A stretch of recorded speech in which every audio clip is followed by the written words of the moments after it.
Here's a check of today's top headlines, the news you need to know before you head out the door. President Biden is urging Americans to get their COVID-19 shots. At the White House, he stressed that vaccines are safe and effective and let people shed their mask. He wants 70% of American adults to have received at least one dose by July 4th, but recent vaccination declines are bringing that goal into question.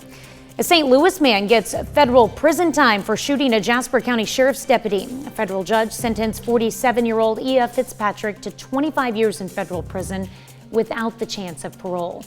He pled guilty in June of last year. Fitzpatrick was sentenced as a career offender due to his prior felony convictions. In March 2017, the Ozarks Drug Enforcement Task Force was serving a search warrant at the Ucano Lodge on Rangeline in Joplin. A detective entering a room through a window was shot by Fitzpatrick, who was standing in the bathroom. That detective, Jasper County Deputy Nolan Murray, was wounded but survived. The former mayor pro tem of Purcell, Missouri, is accused of stealing from the town. Authorities have charged Nancy Wilson with felony stealing.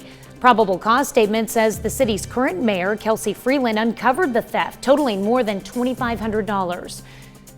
Investigators say Wilson wrote checks from the city and deposited them in her own bank account in March and April of this year. Voting rights advocates are suing Kansas state election officials over two election laws passed this session over the veto of Governor Laura Kelly.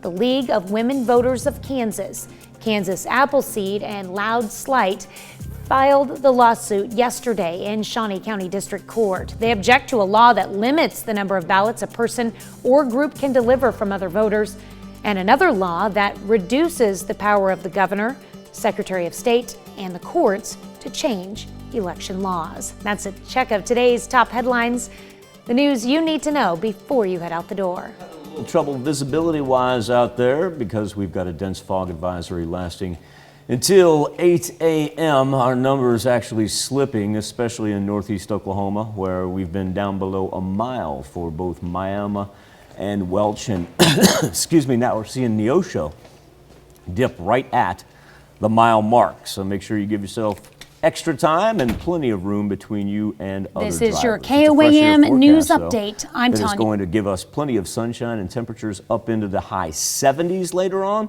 with just a little westerly breeze, 5 to 10 miles per hour.